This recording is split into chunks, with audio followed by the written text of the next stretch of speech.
Qozon tirik mavjudot kabi hushtak chaldi. Uning temir qorni toy chodirning pari chiroqlari ostida qip-qizil rangda porlab turardi. Bug qoy yogi, zira va metall hidli qalin, yogli arqonlar bilan oralgan edi. Biror narsa noto'g'ri edi. Shu bilan birga bovarchi, yorilgan barmoqlari va titroq bilaklari bilan Chol Rahmon qolidan uzunroq eshkak bilan guruch togini aralashtirdi. Soqolidan palovga ter tomchilab, har bir tomchi qaynoq yuzaga urilganda qizarardi va hech kim bugning qanday pichirlay boshlaganini sezmadi. Avval yumshoq, keyin balandroq, hech kim eshitmasligi kerak bo'lgan sozlarni hosil qildi. Ochligingni ber, aybingni ber, lekin mehmonlar kulib, aroq qadahlarni chiyillatardi. Oltin atlas ko'ylakdagi kelin chiroqlar ostida aylanardi. Kuyovning amakilari osh bo'lsin deb baqirishardi.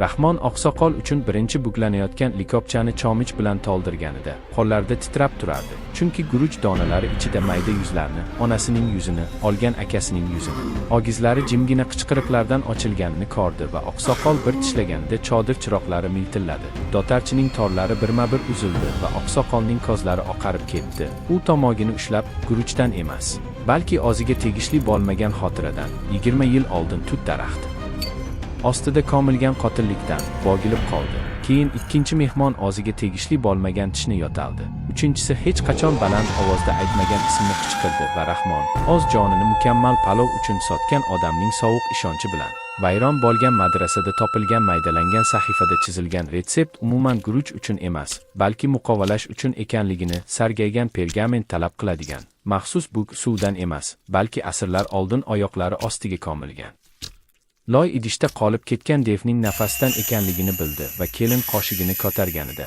bug bilagiga tutun bilaguzuk kabi oralib, otangiz sizni hech qachon sevmagan deb pichirladi va u qoshiqni tashlab yubordi. Guruch qurtday sochilib ketdi. Kuyov esa kosasida Toshkentda homilador bo'lib tashlab ketgan qizning yuzini ko'rdi va chodir e'tiroflar kakofoniyasiga aylandi. Zino, ogirlik, xiyonat, qishloq ko'mib qolgan har bir gunoh endi palovning yo'qli yaltiroqligida qaynab chiqmoqda. Va Rahmon qozonni olovdan olishga harakat qildi, lekin tutqichlari kaftlaridan otib ketdi. Terisi shaffof chiziqlar bo'lib, guruchga piyoz postlogi kabi uchib ketdi va bug ustunga aylandi, shakl oldi, ko'zlari yonayotgan ko'mir kabi. Ko'tarilgan bugning baland qiyofasiga aylandi. Dev nihoyat 400 yillik ochlikdan keyin ozod bo'ldi va u Rahmonning oz ovozi bilan kuldi. Sen menga ularning aybini yedirding, endi menga ularning go'shtini yedirding va mehmonlar ozgara boshladilar. Yuzlari erigan mum kabi osilib, ogizlari nihoyatda kengayib, yalang'och qo'llari bilan palovni yeb, guruchni emas, balki bir-birlarining xotiralarini yeb, oz tillari bilan chodir poli qon va sabzi bo'laklari bilan to'lib ketguncha.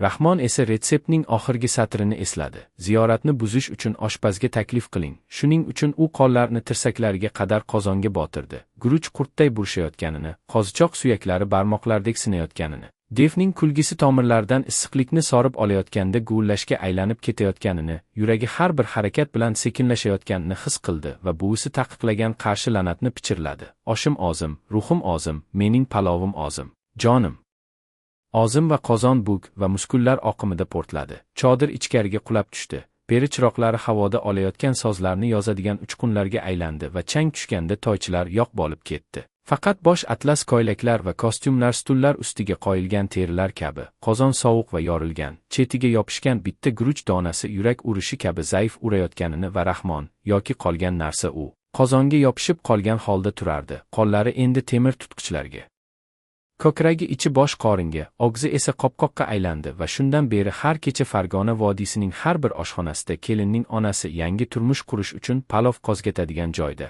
bug zaif pichirlash bilan ko'tariladi. Bir chimdim aybdorlik, bir tomchi qon va qozon ochlik kabi sabr bilan mukammallikni ta'qib qilishga qodir bo'lgan keyingi bavarchini kutadi. Chunki Rahmon mukammal palov guruch yoki qo'y go'shti bilan emas, balki oshpazning o'zi tomonidan tayyorlanishini juda kech bilgan va endi u retsept bo'yicha abadiy qaynab, abadiy ochlikdan aziyat chekadi, abadiy xizmat qiladi.